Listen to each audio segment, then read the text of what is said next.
मध्य प्रदेश का छतरपुर, जहां एक कथावाचक जिनका नाम है पंडित धीरेन्द्र कृष्ण शास्त्री, जो खुद ही दूसरे के मन की बात जान लेते हैं, ये भी जान लेते हैं कि दूसरे के मन में सवाल क्या है, उसकी परेशानी क्या है।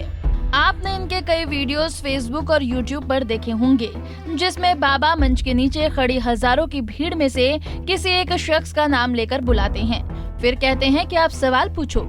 इस बीच खुद बाबा अपने एक पर्चे में भी मंच पर आए शख्स के सवाल लिखते हैं और कहते हैं कि यदि समस्या है न तुम्हें, भक्त भी कहता है हाँ बाबा जी, लेकिन ये आप कैसे जान गए, मैंने तो आपको बताया ही नहीं।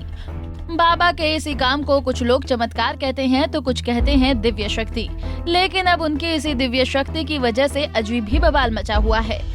अब आपको बताते हैं उस बवाल के बारे में।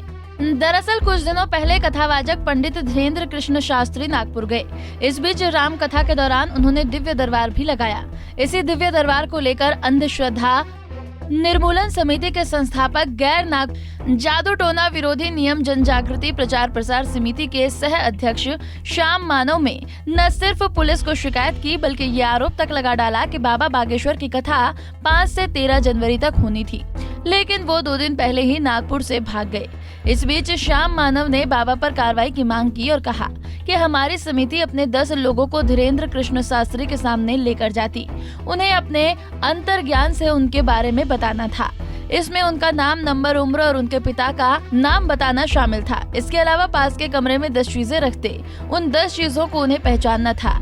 यदि वे इन सभी बातों में से 90% भी सही बताते तो समिति उन्हें 30 लाख रुपए देती। श्याम मानव ने कहा कि बाबा ने हमारी चुनौती स्वीकार नहीं की और यहाँ से भाग गए।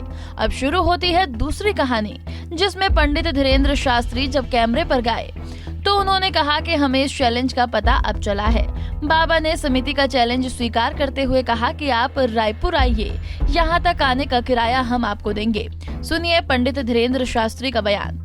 हमको कल लगी है और उनका ऐसा कहना है कि हमको दरबार देखना, तो हम तो वहाँ 2 दिन दरबार लगाए हैं और पूर्ववत ही जो है सबको बता दिया था कि 7 दिन की कथाएं होगी, 7 दिन की रायपुर में कथा होगी, 7 दिन की टीकमगढ़ में कथा होगी, सब जगह की कथाओं का। अब जब निकल आए तो हाथी चले बाजार, कुत्ता भौंके 1000, और वो कह रहे थे कि हम 21 लाख रुपया ऐसा कुछ बता आओ ठटरी के बरो ले आवे, हम तो फ्री में बता देता आगे के लोग ठटरी को बरो ले आवे, हम ठटरी बार दे भी उसकी। ये तो चलता ही रहता है, ये धर्म विरोधी लोग हैं जो धर्म विरोधी होते हैं। हम 7 दिन वहाँ झंडा गाड़ने, तब उनको बाप मर गए थे, हाँ, तब नहीं उन्हें हम ध्यान आए। 7 दिन उनके मूड पे झंडा, 2 दिन दरबार, प्रेत दरबार, तब का होगा वो कौन चुड़ियां पहन रही थी।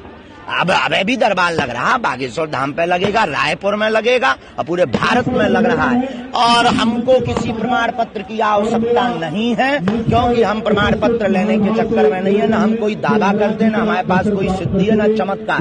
हनुमान जी के हम सेवक हैं और किसी को बनना हो तो वेलकम। और जितने 30 लाख वो हम पे खर्चा कर रहे हैं गरीब बेटियों के विवाह में लगावे, हाँ, और एक बार वो देख लेंगे तो वो खुद हमारे सेवकदार बन जाएंगे। बाकी वहाँ का लॉ है, उसके लिए साथ और कुछ भी नहीं। सीताराम। तो सीधे तौर पर पंडित धीरेन्द्र कृष्ण शास्त्री ने न सिर्फ चैलेंज स्वीकार किया, बल्कि सख्त लहजे में कह दिया कि न तो हम भागे, न भागने की जरूरत है, जिसे सवाल करना है वो हमारे पास आए, सबका फ्री में मिलेगा। अब देखना होगा कि बाबा के चैलेंज एक्सेप्ट करने के बाद क्या श्याम मानव रायपुर आते हैं या फिर दोबारा पंडित धीरेन्द्र कृष्ण शास्त्री के नागपुर आने का इंतजार करेंगे। Bureau report, Punjab Kesari TV.